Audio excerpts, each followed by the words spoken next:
There are few places where the bounce of the basketball never stops. Brooklyn, New York. The perfect backdrop for Bracket Sunday and the Atlantic 10 Championship. We are back in Brooklyn. Let's check in with Allie LaForce. Thank you, Vern. Because of Dayton's lack of depth, they're physically exhausted, but they choose instead to focus on the mental aspect of recovery. Coach Miller told us he can twist anything. If people say they're small, he'll tell them they're quick. If his players tell them that they're tired, he simply says, you're not tired unless you mentally believe that you're tired. So the team has a ritual where before each game they listen to the song, I Don't Get Tired by Kevin Gates to make sure they have the right mentality. Vern, it's a very popular song this time of the year. Is that on your pregame playlist? It's on my iPod. Yep. Head coach, Virginia Commonwealth, Shaka Smart here. Head coach, 4th season, Archie Miller. Second meeting of the year between these two. Dayton won the first late in the season.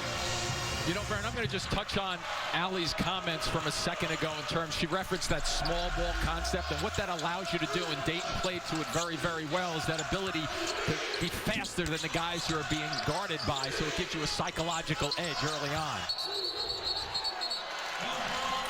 Hill ball, possession arrow goes to Dayton.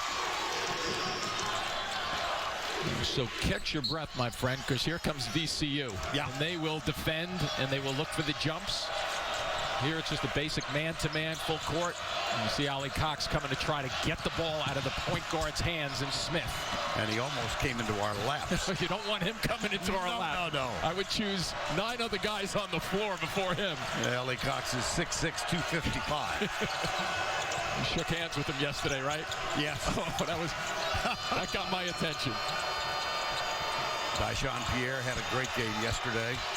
He and Jordan Seibert led the way to their victory. Here's Seibert, number 24. Jumper at the buzzer, in and out. So that's a good set defensively just then. You get a little floater away from the basket, a jumper against the clock. So a good start from a defensive edge for VCU. Jaquan Lewis into the hands of All-Atlantic 10 first team Treveon Graham. Pollard's out defensively. They got a man open, but Pollard gets back in time. Here's Graham. And they use the pick and roll a lot in their offense also. There's the steal.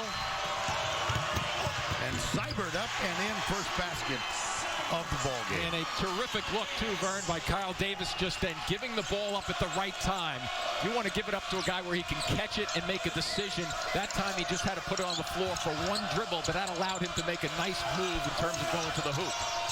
Ball deflected and stolen. Kyle Davis has it. Look at outlet pass. Here's Pollard. Little short. And Mo Ali Cox with a rebound. Had a double-double in the win yesterday. Transition defense there by Lewis, breaking up a layup. Foul. So we spoke about in the open the ability to go from defense with Dayton to offense. You see that one catch there in the middle of the floor. You get one dribble. That still allows you to position yourself for a stride to the basket. It allows the offensive player to get his shoulders and hips by the defender for the easier layup. Because they have only 6 scholarship players after the dismissal of the 2 bigs, fouls are very important for Archie Miller's team. Jonathan Williams comes in, backup guard number 10. Played well yesterday against Davidson, and one of the things about this team, you're going to see a lot of substitutions by VCU to keep the tempo up at the defensive end of the floor. Pierre kicks it in the corner. Outlet shot at Scoochie Smith. No. And he can hit that shot, but I think that's what VCU would love to see, him stay away from the basket, not driving through for the kickouts. Jonathan Williams, here's a freshman, Terry Larrier. Jumper from 3, got it. Boy, did that look good. One of the things about Larrier too, Vern, is that it seems like each and every game he's getting better and better. Here's the steal at the other end of the floor. Good work there by Williams. Just man-to-man defense and taking it and finishing it off. And here's the havoc. It's pretty good havoc, isn't it? Oh, my gosh. If havoc can be good. I'm not sure if that makes any sense, but I know VCU likes to hear it be described that way. Jonathan Williams on Scoochie Smith.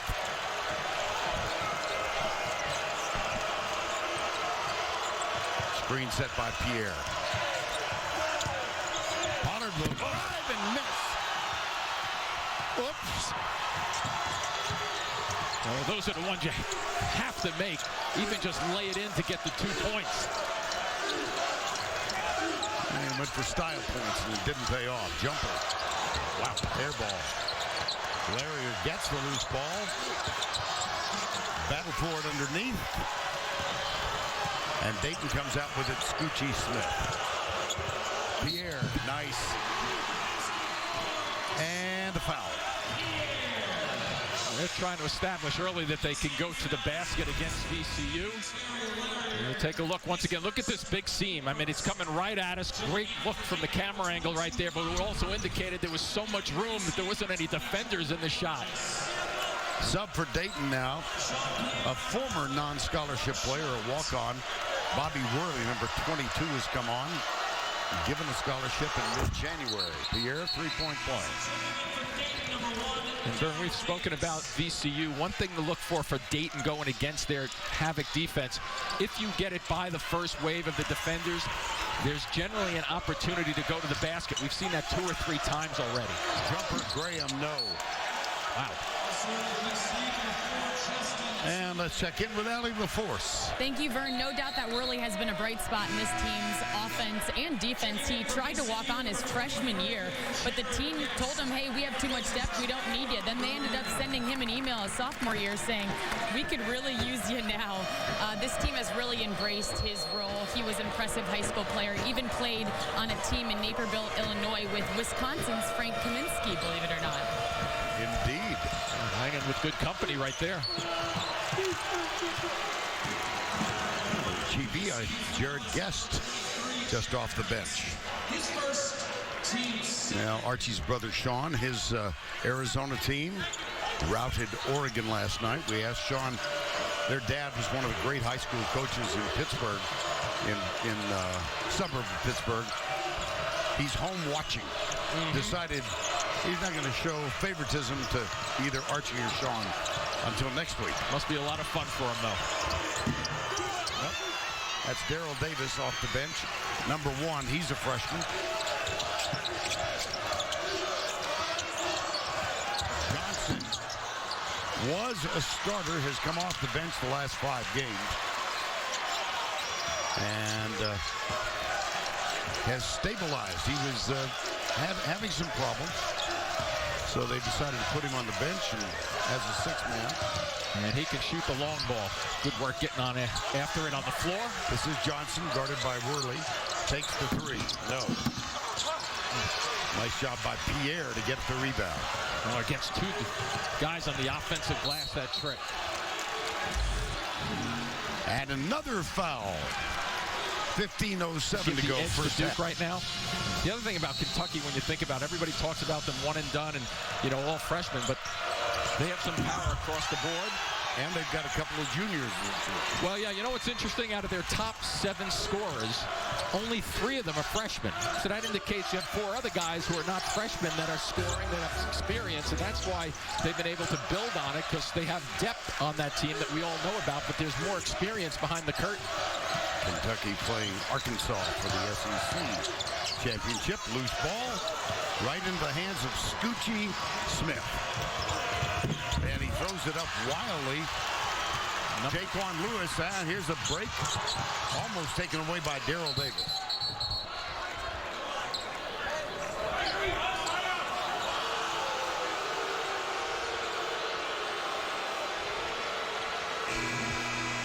Water on the floor, one way to stop a break. Thus the booze. That's B-O-O-S. And that is water on the floor. Substitution during the timeout. Here comes Ali Cox on the floor for Justin Tillman. I was about to say Tillman's on the court, and he was. for 11 seconds. There you go. Stay tuned. You take a look at that. 4 turnovers versus their 2 field goals for VCU. I don't think, if you think of VCU right now, I'm not so sure there's a set offensively that they're really happy with in terms that they would put on their highlights. Coach Smart's trying to slow them down a little bit. This is a serious water problem. Wow.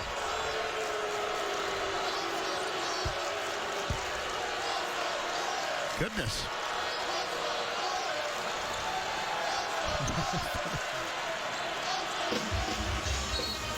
Well, Briante Weber, I think one of the great defenders I've seen in at least a decade. Went out at the end of a Richmond game, January. How they done without him?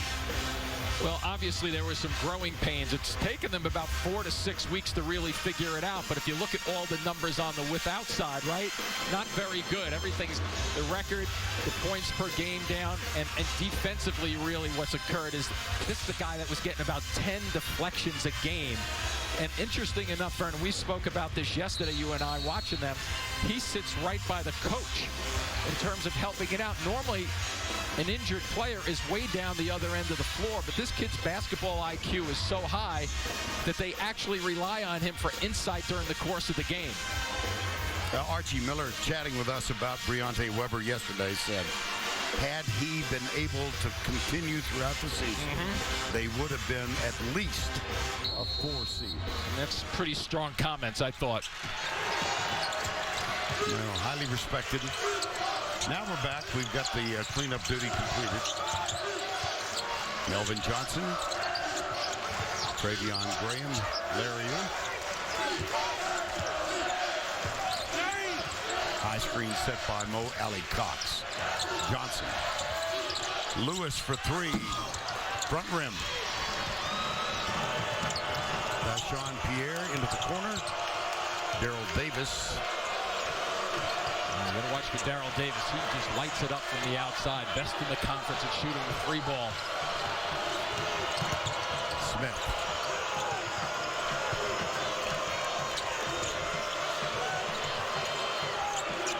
Back it is. 10 on the shot clock. Pollard. Seibert jumper. Nope. Johnson had him read perfectly. He thought he was going to go towards the left baseline, try to cut to the basket, a little fall-away jumper, because the defense is man-to-man is just very, very strong for VCU in the half court. VCU has missed its last 6 shots. Yeah, they're having more difficulty in the transition defense, which they have had problems with compared to their half-court sets. Good skip pass. Yes, indeed. Right to the bottom. Melvin Johnson. Mentioned he started the first 29 games of the season. Here's Pierre. He is really quick. Pollard. This time he doesn't miss. Well, what happens when you're guarding and playing against VCU and they miss you on the defensive end, when you go by them, you can really score against them. Another 3. That's Graham. They better hope that he gets warmed up, because when he gets it going, he's a whole lot of fun to watch. Not only from the outside, but they've posted him up deep. All of a sudden, the ball movement a little bit better for VCU. Wow. Oh, how about that? Pierre. You know, one of the things about Pierre, I think he may be one of the toughest guys in this league in terms of going after it. Yesterday, we watched him play. Every time he was willing to drive it right at you. Good deflection here. This is Pollard with the deflection from Seibert. Scoochie Smith will put it on the floor. Finds Pierre. Nice. Boy, the team with the depth, and that's VCU having trouble getting back just then again defensively. And I think Dayton knows that if they can get this going up and down, they can get some good numbers. Reach-in foul on Davis. Rams lead by 1. Now LG presents Do Game Day Right. For more, here's Alex.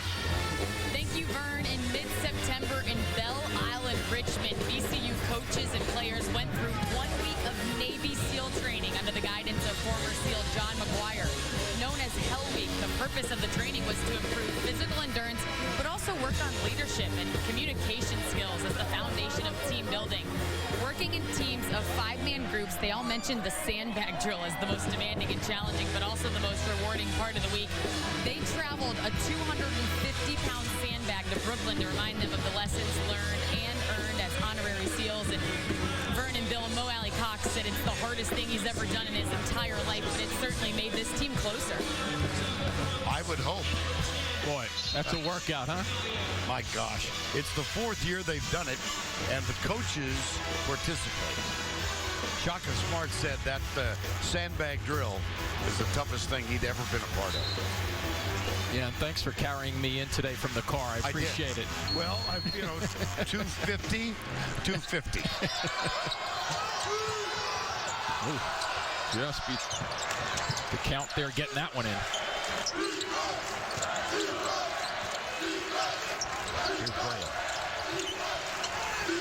The last 6 VCU shots have been for 3.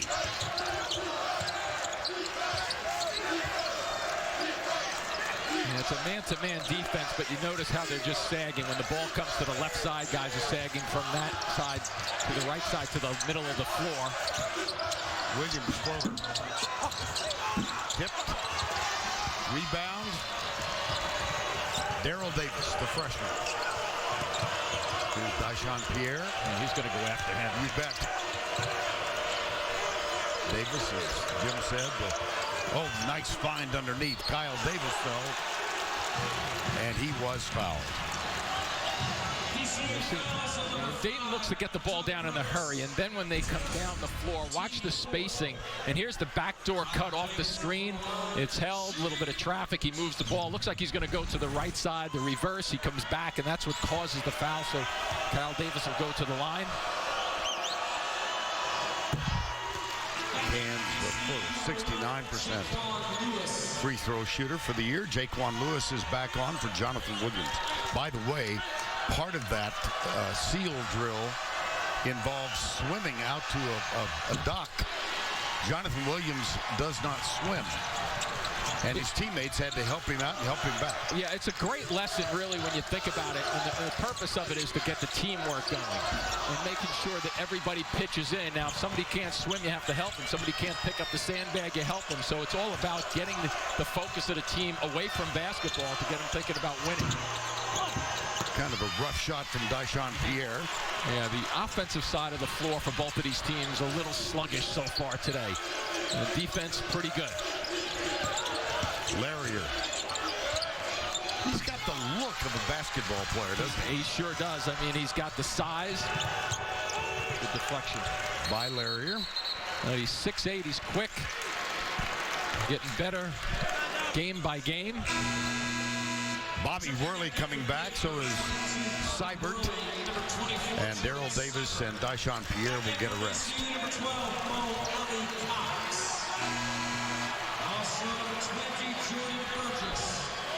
Somehow I don't think we're going to see anybody score 93 today. We'll take 53. Yeah. The space right now. VCU. It's about what it averages out to. Put up 93 yesterday in their win. And they were down by 12 in the first half. Yeah, that was a pretty convincing game against Davidson. A very good basketball team, too. Pollard saves it. Scoochie Smith. Bad shot. Lewis. There's Larrier. Boy, they are settling for threes. And that's going to be Dayton ball. Well, you know, Vern, one of the things, too, they just have to make better decisions driving it. Play brackets with CBS Sports app. Start and manage your bracket group. Make picks and follow all the action live. Download the CBS Sports app now.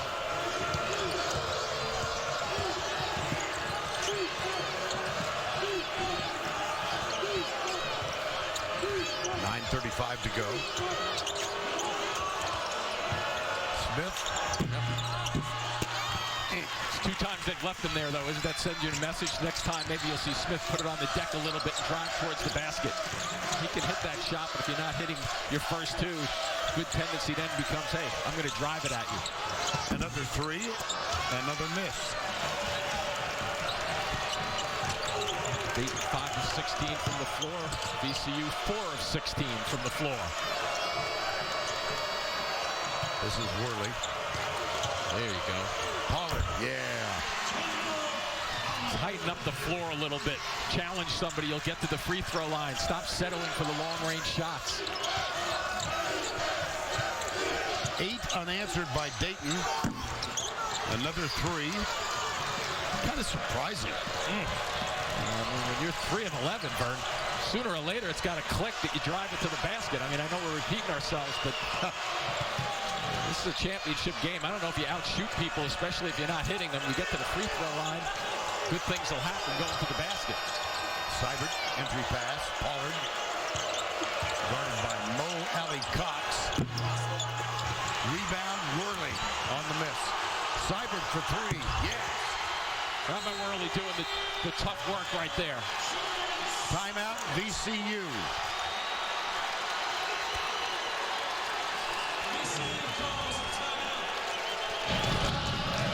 Well, Dayton has spread the lead a little bit right here, and they've tried to figure out if we go to the post-up area, we may have more success. So they get the ball down to Pollard, who's the most improved player in this league. Last year he averaged 2 points a game. Now he's averaging 12 points, so they isolate him, a confident player, and they get an easy bucket on it. Kendall Pollard. See the improvement in minutes played, scoring average, rebounds, and blocks. It's nice to see young guys blossom, isn't it? Just to pick up their game, to understand opportunities, take advantage of it. He's a sophomore out of Chicago. So what are we thinking down this end for VCU, Vernon? 3-point contested shot, or are we going to do something differently? Maybe go to the basket a bit. Why don't we try and get it inside? There we go. They're thinking about it. My gosh. Offensive foul. Well, I think the thought process was there for Shaka Smart and his team going towards the basket. At least the intent with 2 players putting it on the floor to give you the impression they're going to drive it. Foul was called on Doug Brooks, number 5, and he immediately heads to the south end of the bench. We haven't seen many of the double teams. They continue to retreat back, VCU, and just a full court man-to-man with some slight pressure. Kyle Davis gets it outside. This is Davis, guarded by Larrier. And you're looking at the post again. Yeah. Dyson Pierre calling for the ball. They don't get it to him. 10 on the shot clock. Davis. 3 on the shot clock. Yeah, that's a good call, too. He wasn't getting that shot off anyway, Vern. Great defensive effort in the switch by VCU. Take a look on the left side of the graphic. Not much there for the Rams to cheer about. 4 of 17. They love that 3-point shot. Points in the paint just to re-emphasize the point all day. Well, one of the things, too, about VCU with that shooting they just pointed out, Vern, is they shoot only 32% on the season from the 3-point stripe, so they have to change that mentality, start driving it to the basket a little bit, because if they're going to settle on that, Dayton's just going to sit back and let them force it. And then when you think of Dayton, what they've done is they've switched it around, and they've gotten Pierre involved. We saw him yesterday, played hard all game long, and once again, not afraid to mix it up down low, to drive it at people, a little handoff. So when you think of Pierre today getting involved, yesterday he was only 4 of 14 from the floor, but he had 10 points. He added 9 rebounds against Rhode Island in a difficult game for them to win against Rhode Island. Here comes VCU. They have missed their last 6. They've gone scoreless for 5 minutes and 10 seconds. Johnson takes it to the basket, but then hits the front rim. Seibert, 2 years at Ohio State before transferring to Dayton. Had 24 starts for the Buckeyes.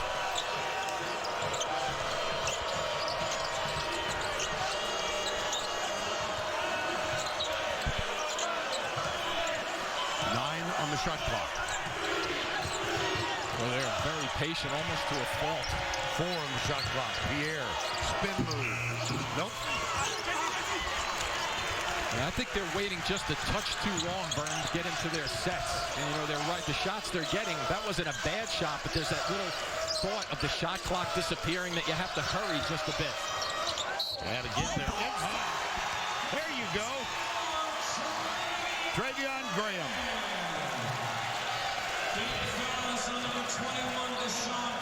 That's a good call on your part, because watch the traffic that squeezes in on him. I'm not sure how you caught that when, to be honest, there was so much traffic.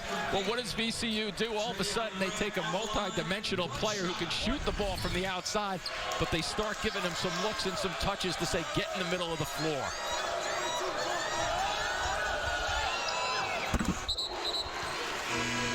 All of a sudden, you put 3 points on the board. Yes. It's alarming how it works.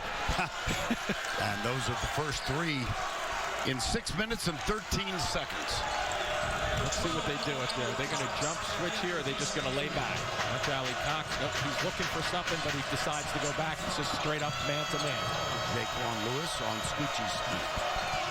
Seibert, 6:13 to go. Seibert has not gotten many touches. Here we go. Ali Cox with the turnover. Leave the basket up there, too, after you finish that one off. He didn't get the whole rib coming down on that one, and probably thank goodness he didn't. Under 6. And a 1-point game after 5 unanswered. Smith off the mark. Rebound. Lariat.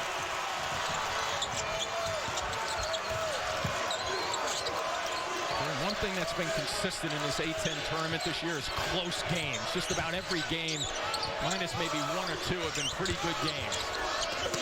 Johnson with the dink. Off the glass, Mo Alley-Cox. I think the message has been delivered from the coaching staff, guys. We are now playing this baby close to the basket, and it's working for them. 7 unanswered for the Rams. Here's Seibert. Back outside, Daryl Davis. VCU building not only on the scoreboard, but collectively they can show some confidence. Yep. You think? Just a touch. Good timeout, too. Look at Briante Weber. Well, the activity very, very sharp. VCU got the message. Let's play this inside. The big fella finishes it off down here after a nice step-in steal. And then what do? They find him again down in the paint to make things happen. And all of a sudden, VCU is for real again. Coming back, and now they could score. You survived that okay? I did, yeah. I remember sitting next to the CEO of CBS, Leslie Moonves, how many years ago? And he said, you know, we've got this new show that we're going to try. It's done pretty well. I think so. I think so. Pretty good decision. Yeah.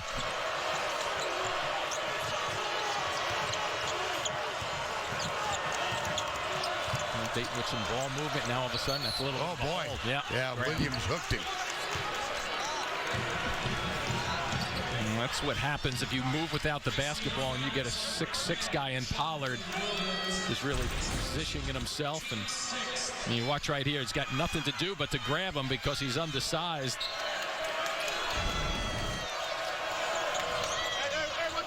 Here's Pollard. He'll take it strong. And 1. Well, a couple of things on that play just then, Vern. He gets a good drive, right? He's strong drive.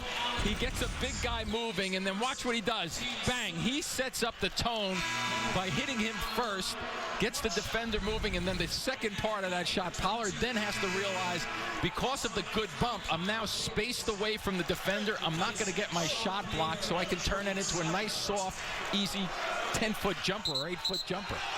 Watch the rotation on the ball. Pollard has the most unusual release, and the ball looks like a globe spinning. Look at that. Yep. He shoots it 58%, and he brings the ball a little bit back to from the right side over the left side of his head. Good look down deep here. Foul underneath.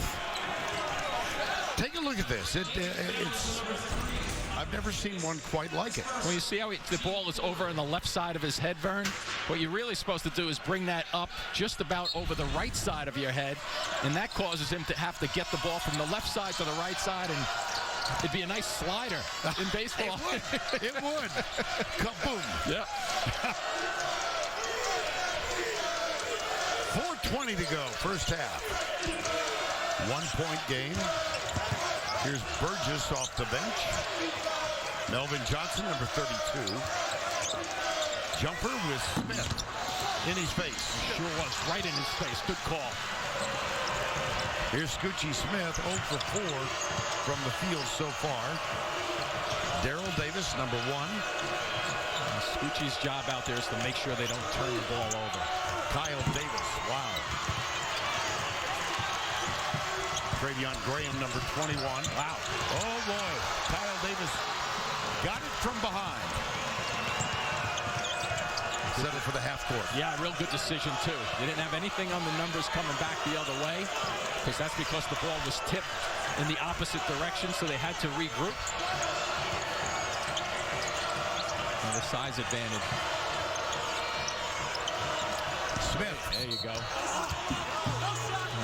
Vern, we spoke about it a minute or so or two, right? Smith not shooting the ball with his 2 shots. What's going to open up? The little slice to the basket. Guess what? We have a competitive game in the A10 tournament. 7 turnovers to 3. 1-point game, 3:21 to go in the first half. This is the 3rd consecutive year that VCU has been in the championship game. Shaka Smart said yesterday, we need to win one of these. They've lost the previous 2. Smart young coach to play on words. There you go. Very good, and they played very well yesterday, didn't they? Yes. Shaka was an assistant at Dayton for a couple of years. Graduate of Kenyon College. His first Division I job, wasn't it? Yeah. Williams, nice. Oh, brother. Little high screen, and then he has to make it all happen himself. Nobody behind the scene to help out. Pollard wasn't ready for the dish. Well, the decision out front. There's a little traffic, not really much of a screen. Then what does he have to do? Watch how he has to come all the way across. The guards have to figure out, you get a big guy leaning one direction, put a little spin on it to finish it off. That was not an easy drive. Graham. I thought Graham was going to load one up just then. I did too. Here's Burgess, number 20. And the freshman Larrier. This is the freshman Jonathan Williams. Vern, it's a man-to-man defense, but if you're not moving much, then it becomes a look of a zone, even though it's not. Pollard out to help defensively. Shot is short, and they got Pollard. Coming up on AT&T at the half, Greg, Clark, Seth, and Doug with their tennis shoes. We'll have all the latest tournament news as we inch closer to the selection show. And they will be joined by North Florida head coach Matt Driscoll, sophomore guard Dallas Moore. The Osprey are making their first ever appearance in the NCAA tournament. That's all coming up on AT&T at the half. Gottlieb started something. Now he's got Clark wearing the tennis shoes. There you go. Everybody's into it. Yeah. Guys must have bad feet. They're getting old. I did notice that Mr. Davis kept the cool. There you go. Yeah.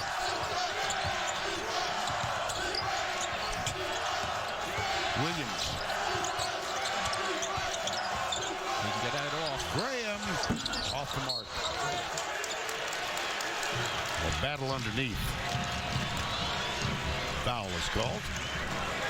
VCU foul is number 20. Burgess.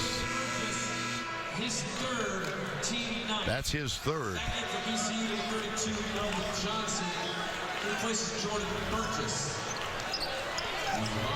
And Seibert's going to go to the line. He's been kind of quiet here in the first half. Hasn't been getting his touches. They generally have a longer defender on him.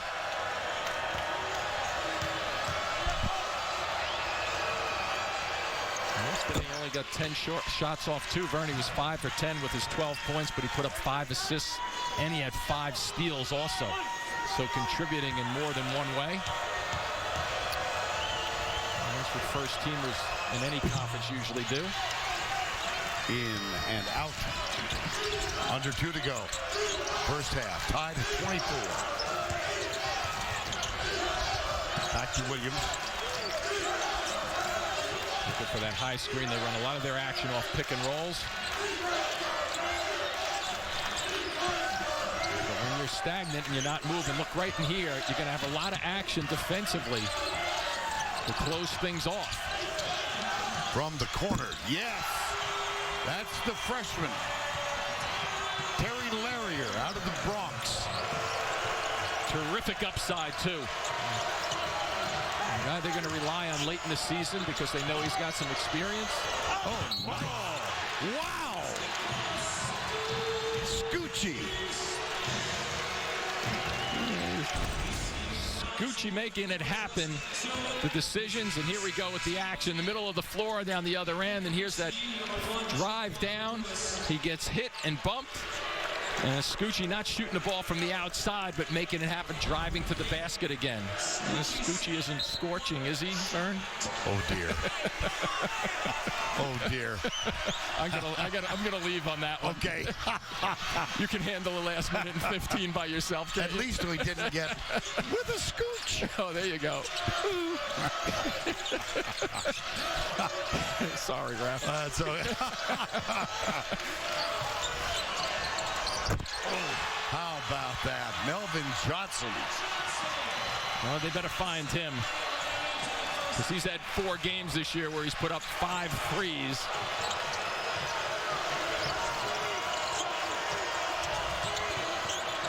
Seibert. Kyle Davis, baseline. Well, nobody home on this side. No. Another turnover. That's 5. The driving has led to the freedom of shots. Good little one dribble, gets it wide open. That's because defensively, Davis has to slide away from his man. It gives you a split second to shoot the basketball. So the dribble is really paying off for VCU at the offensive end. About a 4.5-second differential. Game clock, shot clock. And Dayton with only 5 team fouls right now. So when they decide to go, they can play it pretty aggressively. But you just don't want to give up a foul because then you automatically give up the last shot of the half. Okay, Graham will start the play with 5 seconds now. And they're not going to get him going. Lewis. Oh, wow. Good as it goes, and it almost went. Right on the front rim. I'm not so sure that's what VCU wanted as their last possession shot, but I'm sure they will take it. The clock working against them, ball in the air, 1 second left, and they finish it off on an upside. Let's go to Allie, who's with Shaka Smart. Coach, believe it or not, there was a stretch where your team missed 6 consecutive threes, but tide seemed to turn once you started attacking the basket. How much did you emphasize that? Well, the key is we got to just try to get great shots. Can't necessarily count on everyone to go in, but if we get enough really good shots, I think our guys are good shooters. They'll make their share. Dayton's not necessarily a big team, but most of their damage has come in the paint. How do you limit them inside? Well, we got to do a good job on their drivers because right now we're letting them get in the paint too much on the drive. They've got really good penetrators, so we just got to sit down and guard. Thanks, Coach. Thank you. VCU leads it by 7 moments ago. Allie LaForce with Dayton coach Archie Miller. Coach, VCU is a team that we've seen go on some pretty big runs so far in this tournament. How do you make sure you shut them down early? Well, I think big thing is good offense. You know, we've missed 3 or 4 layups, and we have not been able to cash in on any open shots. And at this type of a game, you got to cash in on those. Defensively, guarding the 3-point line. You know, they're shooting the ball really well. They made 7 in the first half. Our closeouts got to be a little better. We got to make them put the ball on the floor, but we'll be okay. We got to try to run better offense in the second half. Hopefully, in front of our bench, we can get some guys in spots where they can make some plays. Thank you, Coach. Allie, thank you. VCU went through that 6-minute, 13-second drought. Then they listened to us. They did. They started going to the basket of all things and kind of looking for the post area in the middle of the floor, and I think Dayton has to do the same thing. I think you're going to see To Ali's question and the answer just there, Vern, I think what you're going to see is Archie Miller try to get his guys positioned offensively down on the blocks again. That's where they had some success in the first half. Now let's take a look at the Buffalo Wild Wings first half stats. Well, I think he hit on it. Look at VCU. They hit that comfort range of 7 for 16, and that allowed them to mix it up a little bit to get those 10 points in the paint. You know, Dayton on the other side, 1 for 5 from the outside. The turnover is not so bad for Dayton, though, because VCU usually turns you over quite a bit.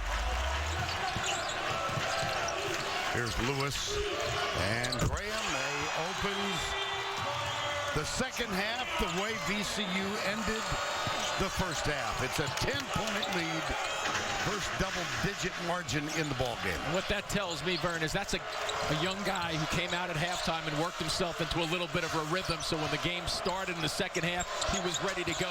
A lot of times you have to go up and down to get comfortable and get warmed up. Treveon Graham, 13 points. That's off the far rim, and Mo Ali Cox grabs it. Pierre and Pollard have to get involved down low for Dayton. Nice block by Pierre. Good look up. Here's Kyle Davis. Really pretty. Pretty when you move the basketball too, right? Yeah. You hide it, you disguise it, you get it. Sometimes you look like you're in traffic, you're not going to get a shot off, but then you have to be tricky with the basketball and try to duck it away and hide it. Here's Graham again. Works that perimeter. High screen set by Mo Ali Cox. Pick and roll. Find the man in the corner. Shoot it again. Boy, that was terrific execution. They reacted not only to the double screen, but they spread it with a triangle. Hit the elbow, flip it back out. Good spacing on the floor for VCU. Pollard. There you go.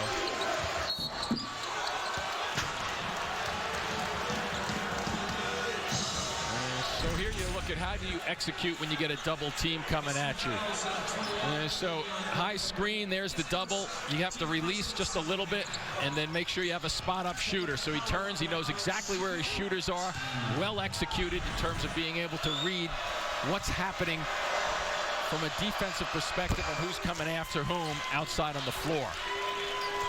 Pollard with that unusual rotation cans the first. I'd like to see him more involved than Pierre. I think Pierre has to start taking this basketball to the hoop like he did yesterday. Pollard has 9 now, averages 13 for the game. There's the screen, pick and roll. Lewis. How about the hustle?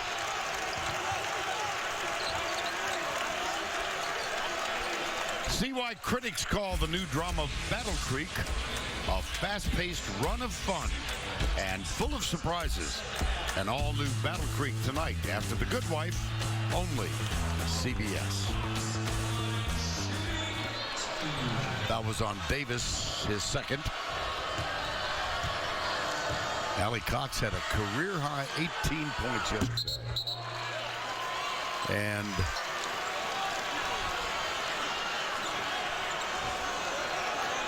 committee meeting.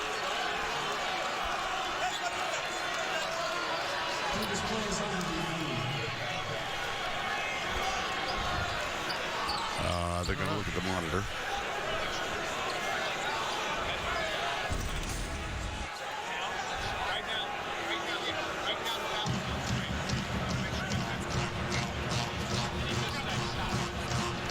They're checking against whom the foul was called. We were told that right now it's on Kyle Davis, number 3. Yeah, that looked accurate, even though there were guys closing in. He's from behind here. Watch him from behind. You can go either way almost there. The one who gets to him first will be the question the officials have to answer. And he did miss that shot, too, by the way, Vern. So that he's going back to the line. It's a 2-shot opportunity, but he's already missed the first.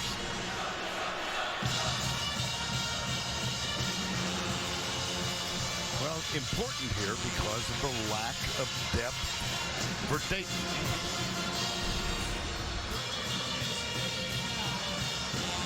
And it looks like they're going to change and give the foul to Pollard, and here's the significance. That's his 3rd. Some Somebody paying attention on the sidelines over there. Yeah. I think Pollard was, you saw the two defenders come in. I think Pollard did slide in first.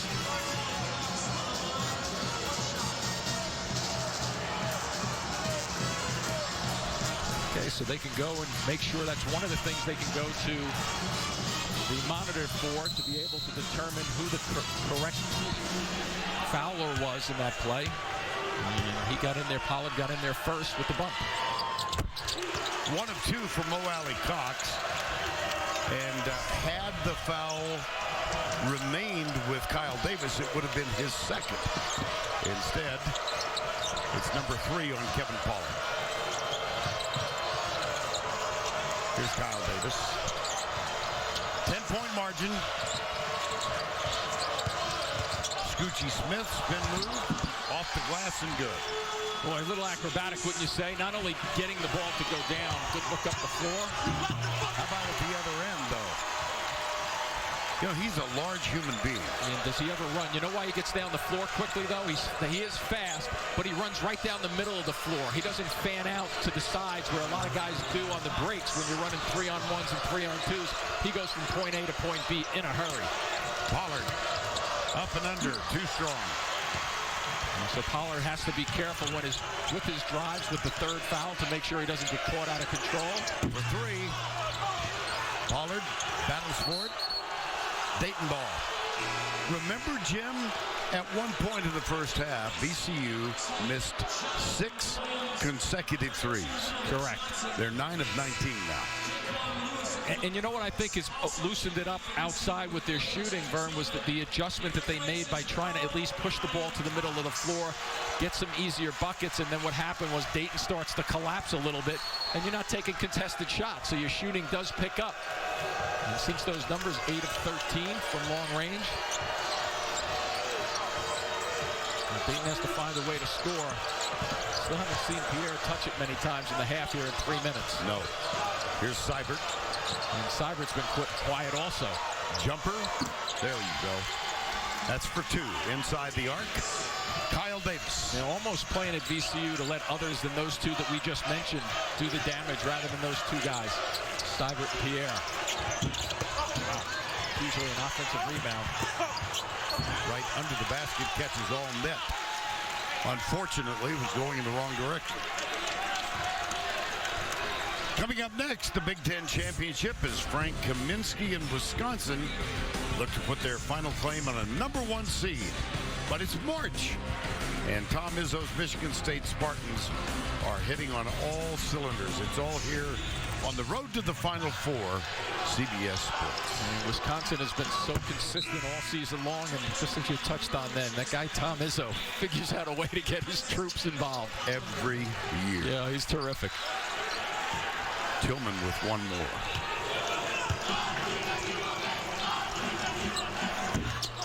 Over. Bobby Worley back on the floor now for Dayton, number 22. VCU, they hit 64% for the season as a team. They've been brilliant in the Atlantic 10. They were 25 of 30 yesterday, 16 of 19 the day before that, and that foul is on Tillman. And good decision again by Smith out front. Scoochie Smith on the line, shooting.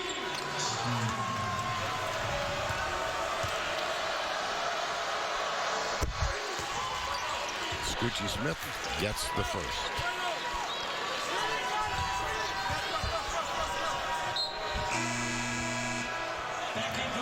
Doug Brooks back on. Larrier, the freshman, number 22, heads to the bench.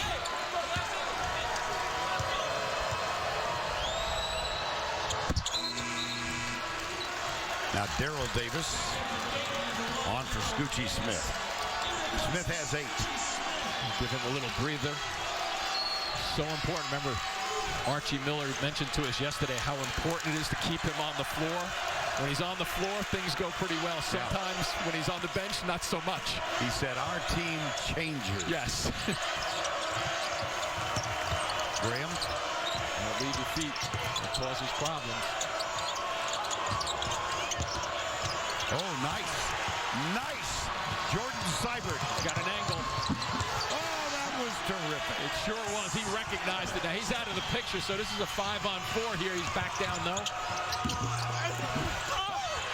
Shot short. VCU ball. Nice play, Jordan Seibert. Dayton has cut into the VCU lead, which is now 4. And let's take a look, Jim, at the AT&T fast analysis. A little more comfortable shooting the basketball, Vern, from the outside, but watch what happens when you dribble the basketball with a purpose. Defensively, you have to react, and then what happens here is you get a nice, easy step in for Johnson for 3. There's another drive, one dribble. It's not like you have to over-dribble. Here, they keep the ball moving. They snap it around pretty nicely. Better ball movement, but I love the fact that guys are catching it and thinking about doing something with it. Look at this here. The regular season free throws at 64% all the way up to 79%, just under that. But how about the three-point shooting? That's amazing, up to 48%. It tells me that VCU is a team that's getting better and better in the last 5-6 games before that thing called the NCAA tournament rolls around. You want to be building towards it, not trying to get into the NCAA tournament then play your best ball. You want to be building up towards it. Well, they lost this championship game last year to St. Joe's. And the year prior to that, they lost to St. Louis University. So trying to win their first. Graham. And let's check in once again with Allie LaForce. Thank you, Vern. If you see a little bit more intensity for Dayton defensively, it's because Archie Miller really emphasized them ramping up the defensive presence. He said the ball handlers for VCU do not want to be pressured, so expect them to get up on them a little bit earlier. Also, he said we really need to lock down on threes. I want every single three-pointer to be contested from this point on. So to that point, Allen, I think it's a great point. When they come out and pressure defensively, they have to make sure they're continuing to do that with good defensive positioning, because if they don't, what VCU will try to do as you're being pressured, the instinct is to try to go by the defender with the ball, just like we were speaking about down the other end of the floor, putting it on the deck and make something happen. So it's great that you're going to emphasize defense, but make sure it's the proper fundamental defense. Graham shoots one more. 14 points. That was off the block. And Mo Alley Cox went down hard. So did Kevin Pollard.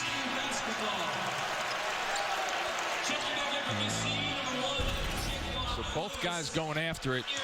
Look at Alley Cox, though. He gets good right away, and I guess Pollard hits that ball on the dive. Oh, dear. If you're Dayton, thought for a moment the foul had been called. They were just pointing out he touched it. Right, exactly, because that was a pretty aggressive play for Pollard. Ooh, that might have been a push off there with the right elbow. Think so. That one short. Daryl Davis is on the floor now, and Scoochie Smith is back. Back outside to Davis. Doug Brooks is out on him. 5-point margin. Here comes Pierre. A little. Well, they had that set up for Pierre coming across to the blocks. They've run that a bunch of times in the tournament and throughout the course of the year. And I wouldn't think that's, maybe go back to that play, if not right now, then come back to it next time down the floor to get Pierre involved. We haven't been calling his name much. Not at all. And yesterday he was really a bull getting involved.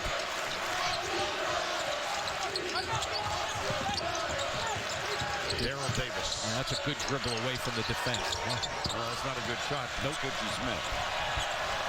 Been struggling from the outside. He's done more damage with his drives to the basket. Brooks.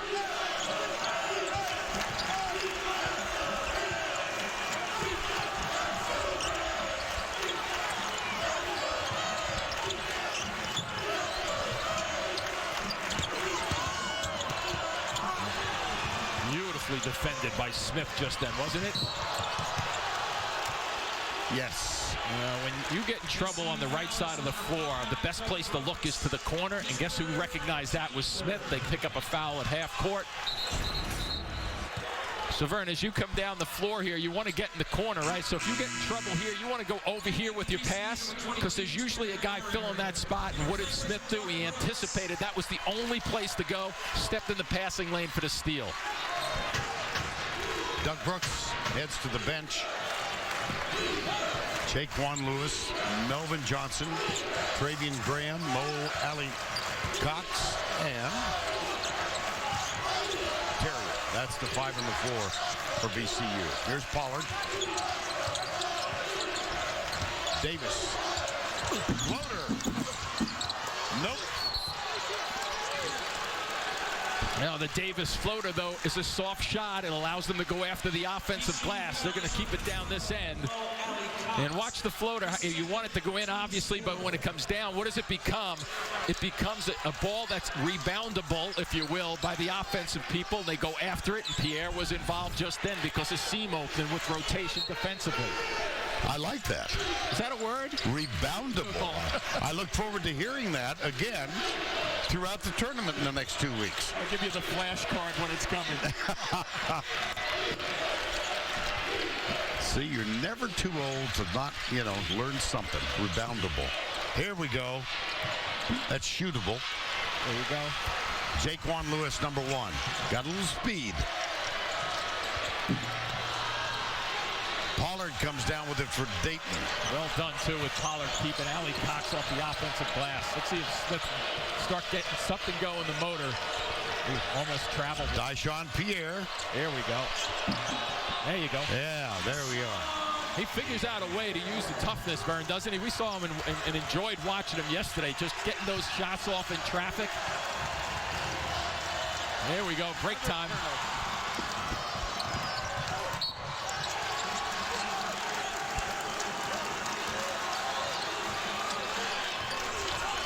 Yeah, a little action coming down the other way. So Dayton starting to close up the middle of the floor defensively. And then all of a sudden, VCU, we thought was going to kind of stretch this lead. Dayton has really answered very nicely first 7 minutes or so here in the second half.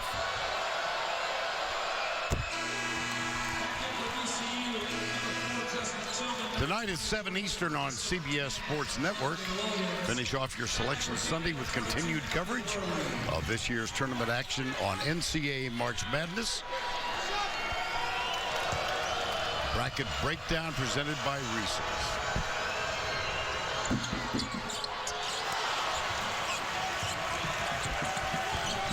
Interesting enough, Vern, too. Dayton has 9 steals right now. Oh, good help defensively. And here they come. Daryl Davis, no! But there's Worley with the rebound. Either go up or get it out. They got it out. Scoochie Smith. Trailing by 2. Pollard muscles his way in. Tillman with the rebound. Love the activity on the offensive glass, though, by Dayton. Surprised, and I think Davis is, too. Daryl, as he wants that 3-ball, and he'd love to get another crack at it. I thought that one was down. It came out and somehow spun back out on him. That would have been a huge shot. Watching Archie Miller on the sidelines. It's almost like they're playing 6-man defense with the way he's crouched over there. Mm-hmm. 3 on the shot clock. Graham, pull-up jumper. Shot clock violation. So we've spoken about Dayton. What are they doing to try to drive it through? And here they get a terrific look by a 3-point shooter, and Davis doesn't get it to go. But their activity around the glass, very, very good. And I've always thought, Vern, when you're getting those shots down low, you're doing something right. Keep working hard, because some of them will start to drop for you. But just don't get frustrated and say, oh, I missed a shot down deep, and get yourself buried and lost in the flow of a game. VCU going through another drought. They have missed their last 8 shots. A chance to tie now with 11:55 to go. And Dayton is building now collectively their confidence because of this. How about the crossover? Wow. The rebound is up and in from Dyshawn Pierre. And he just didn't stay out and watch Smith drive to the basket. He filled up offensively.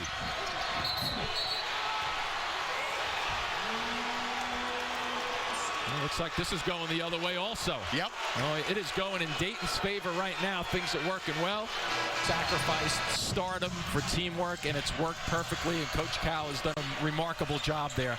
Once you get to this NCAA tournament, Vern, I just think things start to fracture just a little bit, and when the bigger game starts to creep up on them, I think there's going to be a fracture that's going to lead to a break. So I'm going to go on the no And I'm going to hopefully say I can bring that back at some point. Of course. In early April.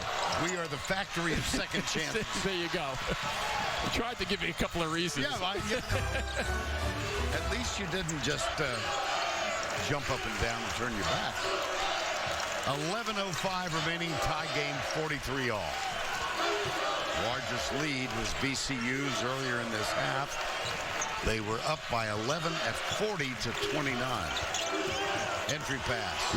Mo Ali Cox. That's how you use your body to get open, too. It's all about preparation before you catch it. That's not going to count. Nope. Foul is called before Shaka Smart. Remember, in the first half, there was a 6-minute and 13-second drought. Now, this ends a 6-minute and 50-second dry period. We talk about preparing yourself for the catch and doing the work. The laying it in is the easy part. He's willing to do that work away from the ball. You always want to, if your defender is guarding you, you want to kind of pretend you want to go left when you want to go right. You get him leaning one way and you go the opposite direction to get your position. Mentioned earlier that VCU lost in the last 2 championship games here. Dayton's last win in the A10 was in 2003.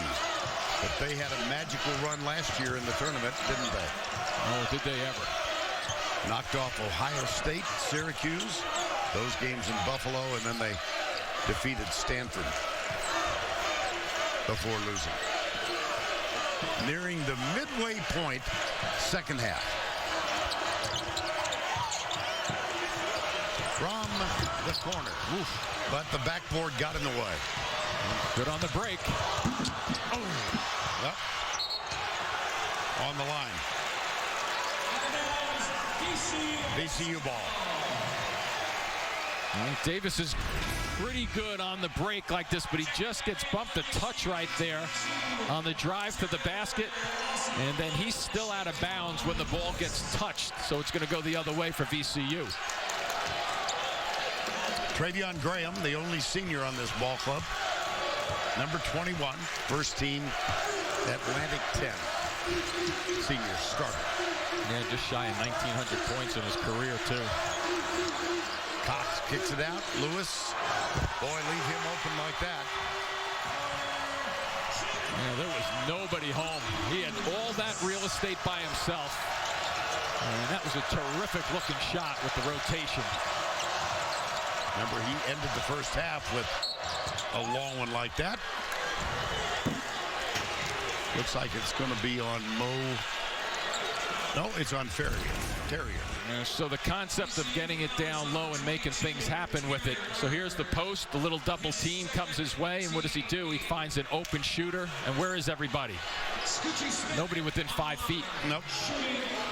Boy, as a shooter, you love to get opportunities like that. Shaka Smart at the line. 1-1.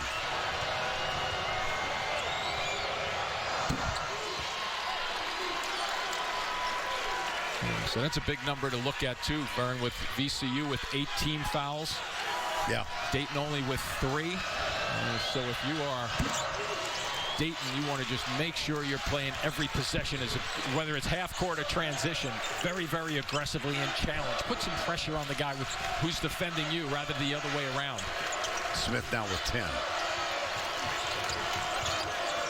Skip pass. Lewis drives. Oh, that's a good ball. It's a clean block. Yep. Yes, hell ball. And Dayton gets it. You get low to the floor and you help your teammate out. Smith's in trouble a little bit because the corner is turned just a touch. And Pierre gets a hand on it and doesn't let go. Ball on leather. Good call from the officials, too, because that was a traffic call, too. A lot of action in the middle.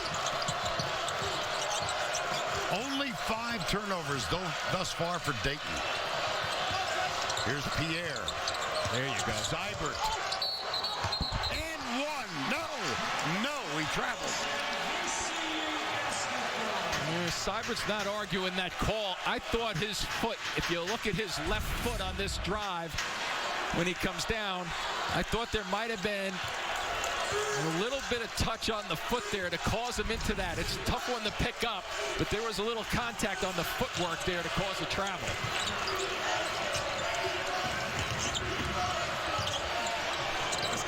This one doesn't go for Lewis. Good work. Guards rebounding Davis in traffic. From the corner, Seibert, no. Push off. They got Dayton Pierre. A little nudge in the back. That's his third. He was so well positioned offensively too, and that ball kicked high and above. I'm not so sure he had to do that, but your instincts start to take over as an offensive player there, looking for just a little edge to get the ball. So he takes a seat with 8:35 to go in the ball game, having picked up his third foul. Pollard is on the floor with 3.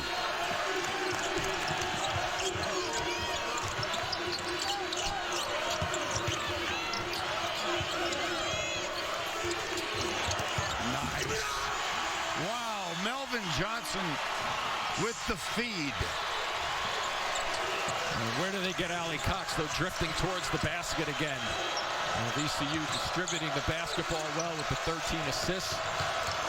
You wonder the VCU with their depth in terms of who has the fresher legs right now. Nice screen by Pollard. Jumper, no. Rebound, Larry. Yeah, was that great work on the defensive glass there, huh? 4 VCU players, and I think 3 out of the 4 of them could have gotten that rebound.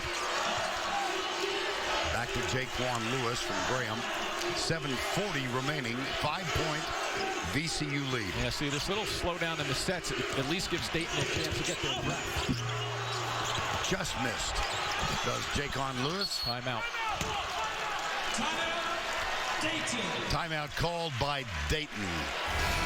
Let's check in with Allie LaForce. Thank you, Vern. Archie Miller's message was as simple as 1, 2, 3, literally. He said, make shots, get defensive rebounds, and don't turn the ball over. And then he said, make shots, get defensive rebounds, don't turn the ball over. And he repeated it over and over again. He told the guys, listen, I know we're missing easy shots, but that does not mean that we have to stop taking them. Keep taking those open shots. Just be the type of player that can execute in a crucial time, which is right now, but keep taking them. I think the last part of that is so important too, Allie, when you think about it. You don't want to get guys and force them to play tight. You want to get them to play loose. There's still an eternity left in this game with 7.5 minutes.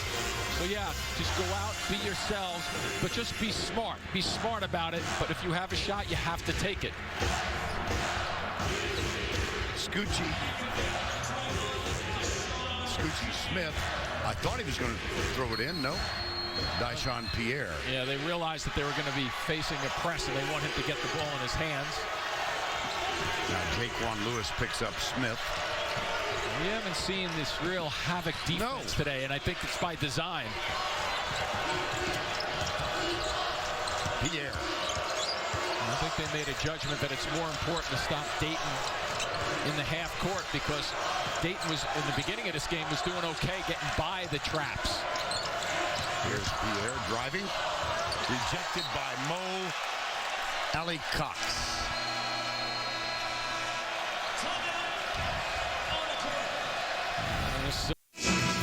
I remember a game summary in the first half. We drew the attention of everyone to the left side.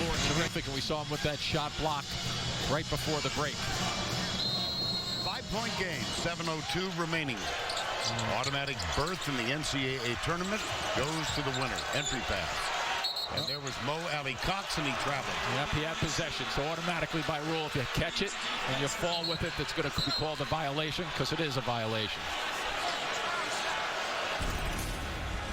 But he's willing to get after it. And you know what? He may have been falling down as he gathered that ball too just then. And that was his reaction to the official. I think he was right. Seibert. Oh. That was Treveon Graham who reached around and tapped the ball loose. And that's 8 Dayton turnovers in the game. This is Melvin Johnson. Gets it back. Ball rotation. Larrier. Mo Ali Cox. Tipped. But Johnson drives, and then Scoochie Smith got rid of it. 2 for Dayton. Boy, does Davis ever get out fast on the break, doesn't he? He's, you know, there's an instinct part of basketball that once your team gets the ball, you have to be ready to run with it. That was too strong. And here comes Seibert for Dayton. He goes left. Good job defensively. And they got Seibert. Offensive foul. Dayton has been able to take advantage to transition from defense to offense, but look at where Davis is. He's 2 or 3 strides beyond half court when his team gathers that ball in. And the offensive foul at the other end gives VCU possession. Under 6 now. Seems like every other set they get better ball motion and body movement without it. And now they slow down. This is allowing Dayton to catch their breath. You know, they're on demand in terms of from the depth department. Graham off the glass and through. He's just a talent, isn't he, at the offensive end? I agree. Boy, he's got some smooth moves. He can shoot the ball from long range, puts it on the floor very nicely. And he's got a double-double in this game. Nice. Holly. I remember sitting here a year ago, and there was speculation on the A10 getting 6 teams in. They did. This year seems to be a consensus, Jim. Only 3. Yeah, I agree with that. I think the 3 of them will get in. Where will they be seated? Probably 9, 10, 11-ish. Yep. Something like that, I would guess. We will all find out when they do tonight on the selection show. Our guys will be in the studio at 6 Eastern time. Davis out. Pollard at the line.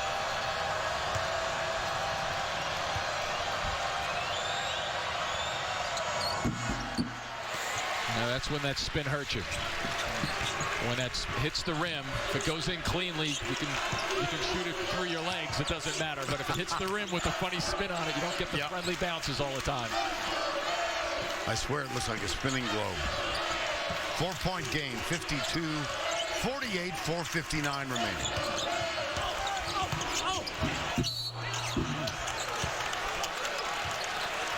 I think that call was just a touch late, but it was Smith, I believe, on the reach-in. Yes. Number 11, Scoochie Smith, his first team 6. And Jaquan Lewis will be at the line. Sophomore out of Dixon, Tennessee. 81% free throw shooter, too. There's Bernadette McGlade, A10 commissioner. And over the years that we've done this tournament, she has become a very good friend. And that was Brett Yormark sitting next to her. Executive with the Brooklyn Nets. He's done a terrific job with this building, among other things. Smith got the roll off the glass. 3-point margin. Smith with 12. Treveon Graham for 3. Not this time. Well, the delayed break, that's a good shot. They'll take it. Oof, he had Pierce down the floor. He was thinking of it. Off the glass. 1-point game. Timeout. Virginia Commonwealth University. 53-52. Largest lead of the game was held by VCU at 40-29. 11 points. And then Dayton came back. Archie Miller's squad. Again, we keep emphasizing this, but they had 2 6'9" bigs suspended from the team back in December after they had played 9 games. They adjusted. How about how well they've done? They've done terrific. And Vern, keep in mind that the tallest guy in their team is 6'6", so they're dealing without. Oh, that one. Nice drive there again by Lewis. Well, it seems like both of these teams have recognized, too, down the stretch. 4 minutes just under. This is going to be one in the paint area. Into the corner for Davis. Pollard, pull-up jumper. Nice job by Whirly, but he was the last to touch it. Well, so when you need a bucket, they're looking good. I believe it's not the NCAA tournament, though, yet. That's a good point. Yep, yep. Briante Weber. As I said in the first half, I think one of the best defenders I've seen. 3-time all-defensive team in the Atlantic 10. He was very close to closing in on the career steals record. Sadly, he's going to wind up third because his season is over. Torn ACL and MCL right knee. But the point you made about keeping him on the bench next to Shaka Smart, very valid. And it's valid for the coach and the coaching staff, but also the players. They react to him. They feel his energy, even from the sidelines. 3:33 to go in this one. And they're looking to go deep. Oh, boy. Oh. Ouch. Yeah. Pollard from behind there did not want to give up the shot, and he swipes at the ball from behind. So great positioning. This is going to be a layup. He takes a big swing at the ball and aggressive defense to put Ali Cox at the line where he's a 62% free throw shooter. And that is the 4th on Pollard. I think it's a good, you know, when you give up a foul just then for a possible 2 foul shots, it's a good trade-off right there because he misses the first one. But now coming down the stretch, obviously, with Pollard. Yep. 3.5 minutes left. You got to be very careful for the next 2 minutes or so. Real good trade-off. Donut. Remember, we talked about how extraordinarily well VCU had shot free throws in this tournament. Well, today they're 5 of 13. They've reverted the form. From the top of the key, Dayton Pierre. We are tied with 3:03 to go. In a good execution just with Smith, baiting everybody to think he was going to be driving. Go get it. Wow. How about Ali Cox on the offensive glass? Boy, there were 4 guys. That's why I said go get it, because every guy had a chance to go after that ball. Watch Smith go to the glass now. Yeah. Yes, indeed. Yeah, he's mixing it up nicely. Smith, first time, he baited them to think he's going in. He gets Pierre a little slip-back jumper from long range, and then he goes right after it. Good decisions both times. Smith was 16. Once again, look at how stagnant VCU is. Graham, back to Lewis. Takes it strong, off the glass and in. VCU a 2-point lead with 2:05 remaining.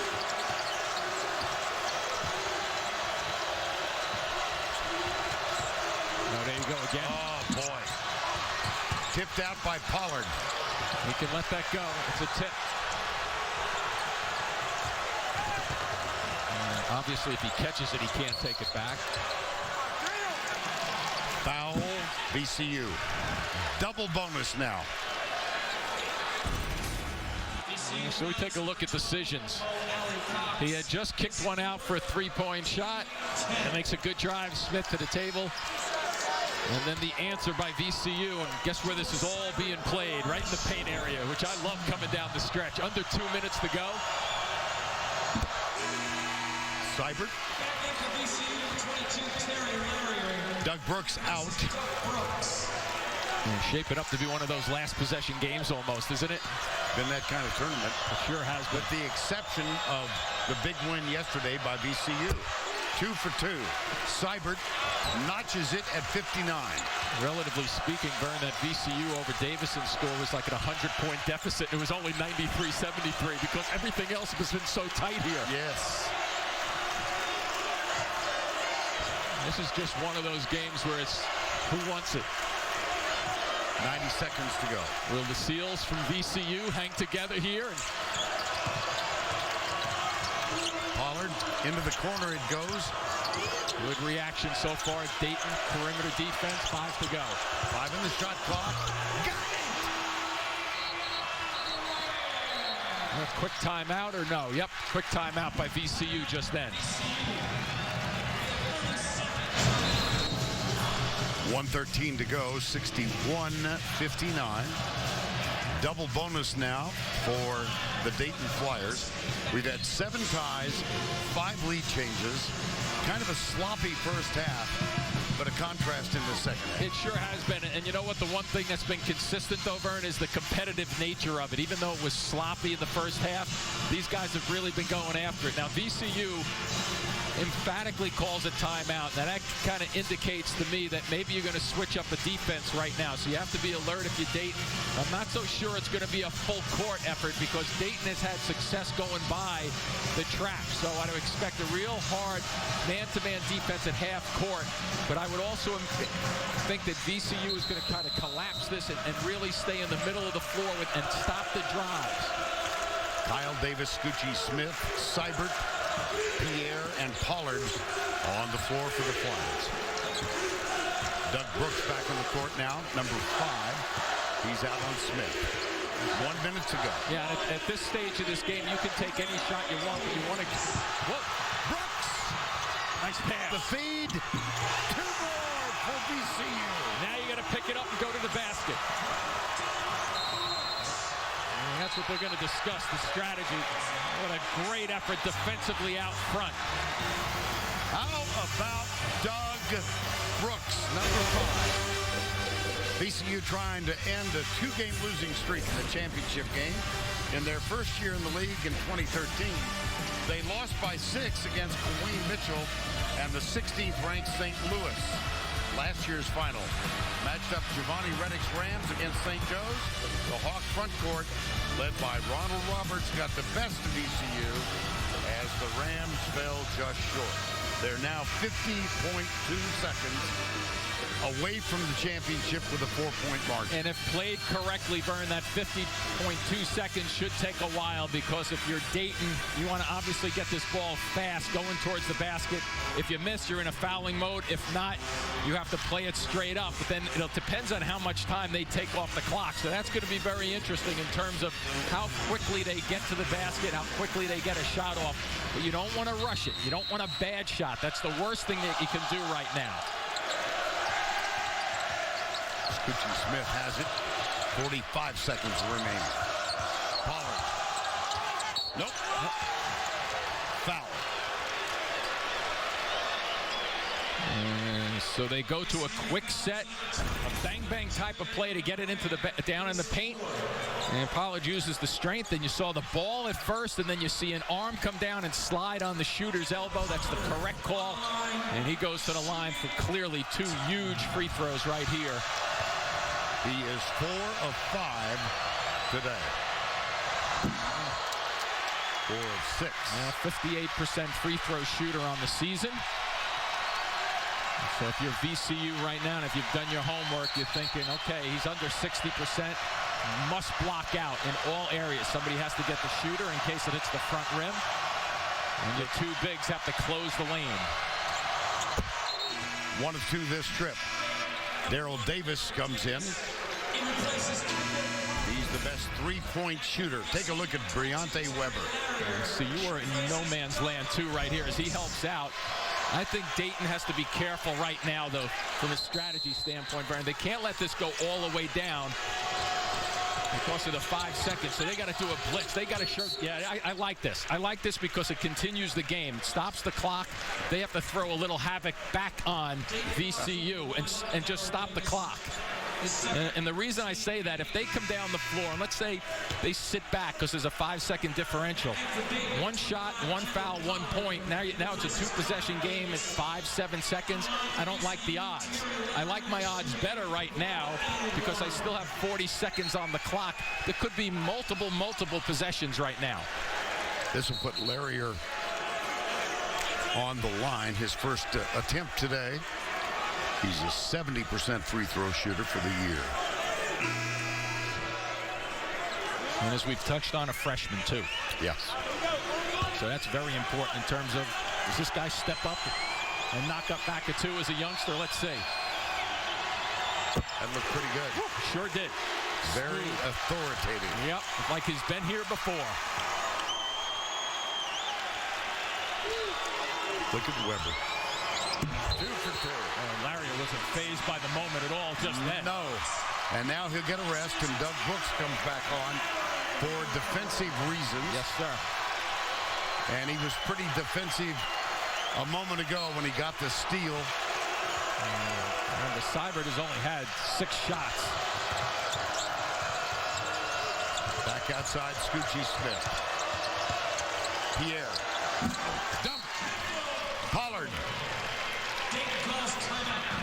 Dayton timeout. 30.3 left. At a 3-point margin. Vern, you know what's an interesting thing? We started talking about 40 seconds left. And I'm not saying whether Dayton is going to win this game or not, right? But from a coaching perspective, what Archie Miller is trying to do is give himself as many chances as possible to possibly win. We've seen a foul, a couple of free throws. We've seen a layup down the other end of the floor, and only 10 seconds have gone off. So now aggressive defense here. Go for a quick steal. Boom. Second Davis picks up this one. Second and change went off. Yeah, so, exactly. So you're just giving yourself the hope. You miss a free throw down the other end. Something happens that's a little crazy. You get a little bounce that goes your way, but you must keep extending this game and stop the clock. And one way of getting around the strategies, by the way, is same guy is at the line. The way to beat all the strategies that Archie Miller can throw at VCU right now is make free throws. You make free throws, not a whole lot you can do, but you have to continue to stop the clock. 3 for 3.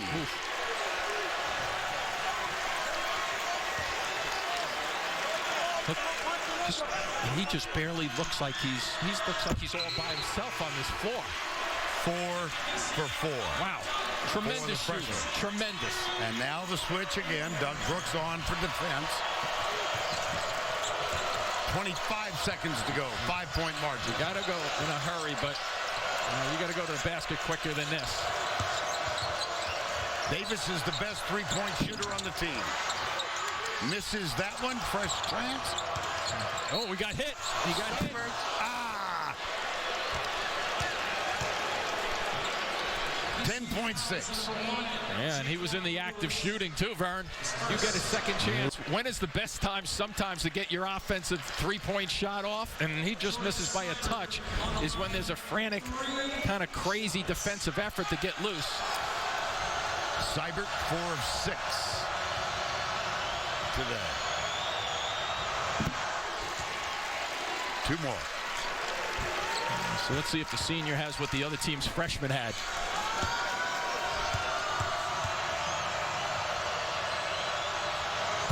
One more. Beautiful. Timeout, VCU. And it's freezing them a little bit. And talking about what their strategy is, but just make them think about numero Trey. 67-64. 10.6 to go. Strategy? Well, there's a couple of strategies. You know, clearly it depends on this shot. They're going to be in a fouling mode any way you cut it if you're Dayton. But keep in mind, one thing that a lot of people don't talk about, Vern, see that possession arrow that's pointed to VCU? Yep. If you get a pass inbounds and you know you're going to be fouled or they kind of double team you, don't throw the ball away. You're better off putting that under your shirt and taking a timeout with it, right? Because a lot of guys will panic in that situation. If you hold on to the ball, you're getting the ball right back anyway. It's not a good visual. No. But you get the tone, don't you? You know I do. Yes. VCU trying to win this A10 championship for the first time. Dayton, as we said, last one in 2003. The Flyers had that wonderful run. I do believe both of these teams are in the field. Certainly Archie Miller thought that with 25 wins, they had earned the right to be in. Yeah, this is a long time if you're a shooter. Remember, there's a guy shooting. You know, you like that's talk right. about getting frozen. Somebody has to come out and shoot a free throw right now. Maybe he is freezable. I don't know. We'll soon find out. I don't know. Just from a purist standpoint, I love to see guys come out and knock the shot back, right? I mean, it's... Well, we mentioned Jordan Seibert, 2 years at Ohio State. He played on the team that beat Ohio State in the second round last year by 1. He said he went back to his room and shed tears. He was so happy with the victory. One more. Wow, terrific. Unfreezable. Yeah, that's beautiful. And now you go with the strategy. This is just your full court action. We got a scoreboard. Yeah, the scoreboard has it 68-64. They put the point up for the wrong team. That is a correctable error if they catch it. Now now they've got it right.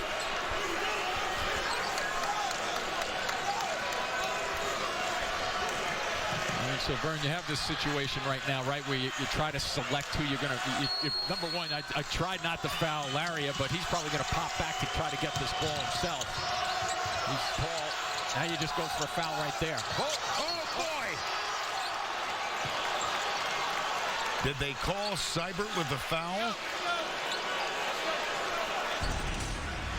So they get the double team because now you have the baseline and the out-of-bounds sideline. Oof. You got the trap going. Yeah.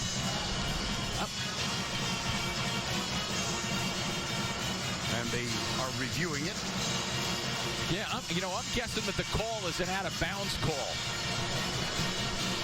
No foul. I'm guessing that the call is going to be an out-of-bounds call. And it's going to be VCU ball. So Seibert right there. You see the point at Seibert. You may think that was a foul call, right? And it looked like it could have been. Yeah. But he hits the ball, and if we noticed on one of those replays, this is a good one right here. The ball, watch where the ball goes. It's tipped. Boom, out of bounds. Absolutely. So it's VCU ball. And so we're right back in the same spot. The only difference really is a little time off the clock, and now VCU cannot run the baseline with the basketball. They're stationary. Good point. And several of them today. And they're going to check the clock now. It shows 8.2. Okay, so let's see.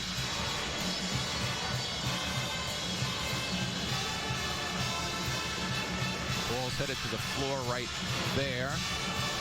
Time they call, it's going to be pretty close. Maybe a fraction here or there. Yeah.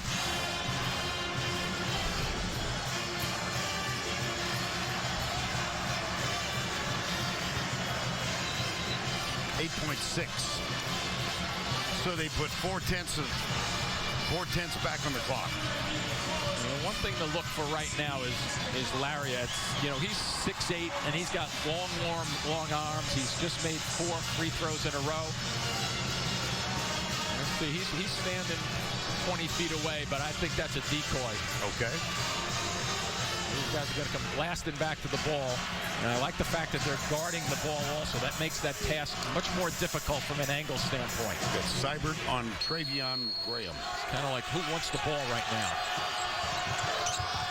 Here comes Lewis. Yep, there's the big guy kick. Oh, boy! Oh, that's a great call down the other end, Vern. There was a timeout by VCU.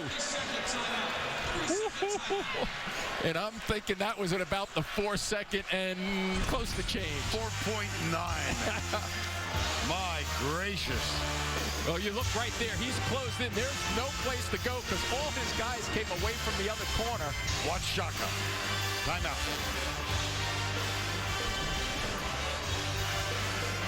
You know what? That's a pressure timeout right there.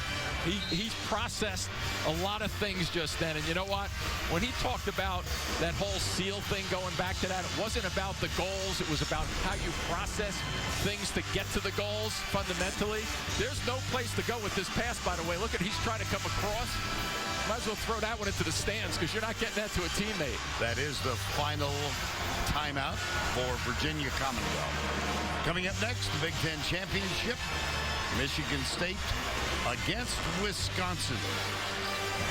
8.6. Boy, I hope this is what we have to see in the NCAA tournament this year. Huh? It's going to be fun.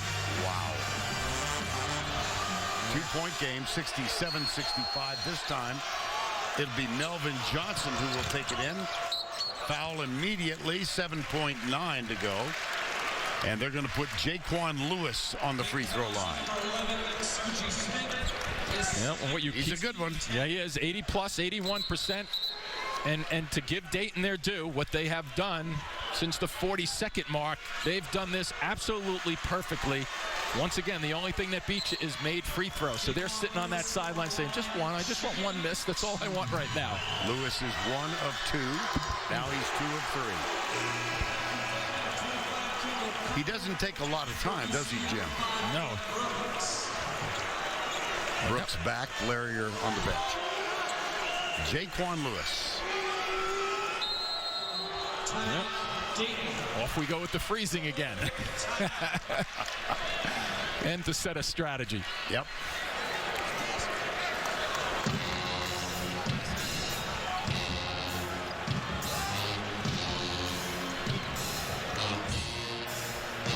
Well, this is your list of teams that you like to... I think Maryland can be a sleeper, even though Michigan State was our third team there. Michigan State and Tom Izzo, both of these teams could go a little distance. Villanova's just been fabulous all season long with Jay Wright. And I have to tell you, Vern, I know you watched part of this game last night, the Notre Dame-Carolina game. Oh, my gosh. Boy, they are a very good basketball team, which we know, but I was really impressed when they needed, not only with their shooting, but they were snapping the ball around when they needed to. So Mike Bray has done a wonderful job at Notre Dame, and once again, a lot of teams just stacking up at the right time, playing well. And we'll figure it all out tonight, I guess, and see where everybody goes in the bracket. Yes, we will.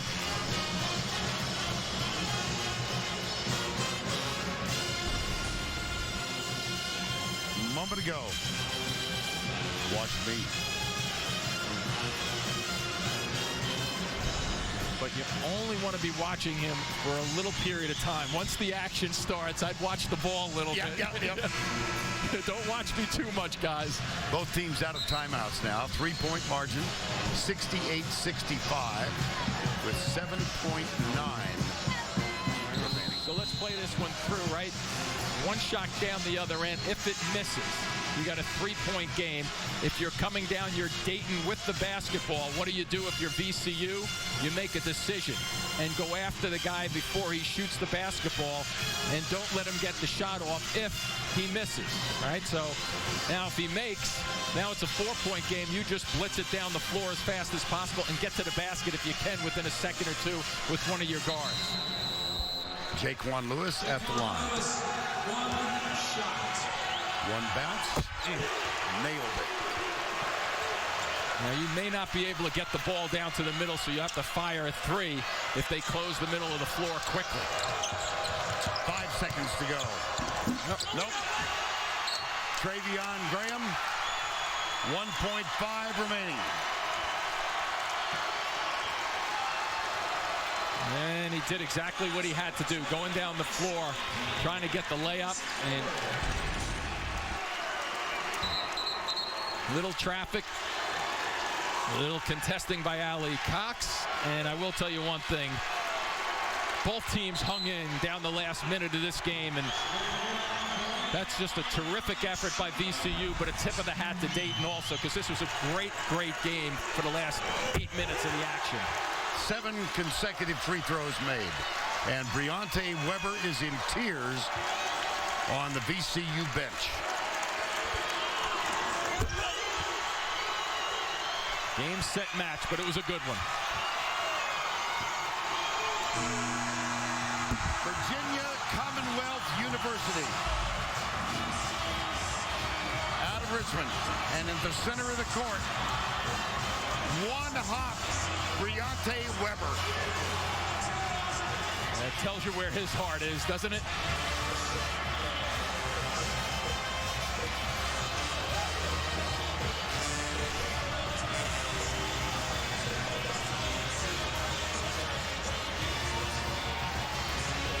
That is some scene. Vern, it doesn't get any better than that. Nope. Doesn't get any better than that. Look at his teammates. Wow.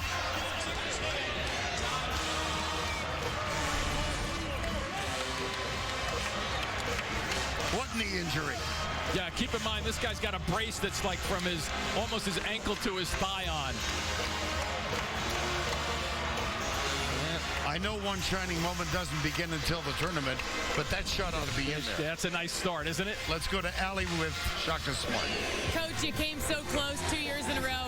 Now you're walking away with the program's first ever Atlantic 10 tournament title. What's that feeling like? I'm just proud of our guys. Really hung in there. We've had a lot of adversity this year, and in this game we had some adversity. Dayton is a terrific team. The way our guys responded and made plays down the stretch was unbelievable. During your tenure at VCU, you're 33-9 in the month of March. What about your system translates so well to the postseason? I didn't realize we played that many games in March. Well, I just think it's our guys having a level of belief in one another and sticking with the process. We went through some tough things earlier in the year, but they stayed together. They kept fighting. Thanks, Coach. Congratulations. Thank you. SEAL training. It works. Well, it was a wonderful game in the end, and congratulations to Shaka Smart and especially Briante Weber.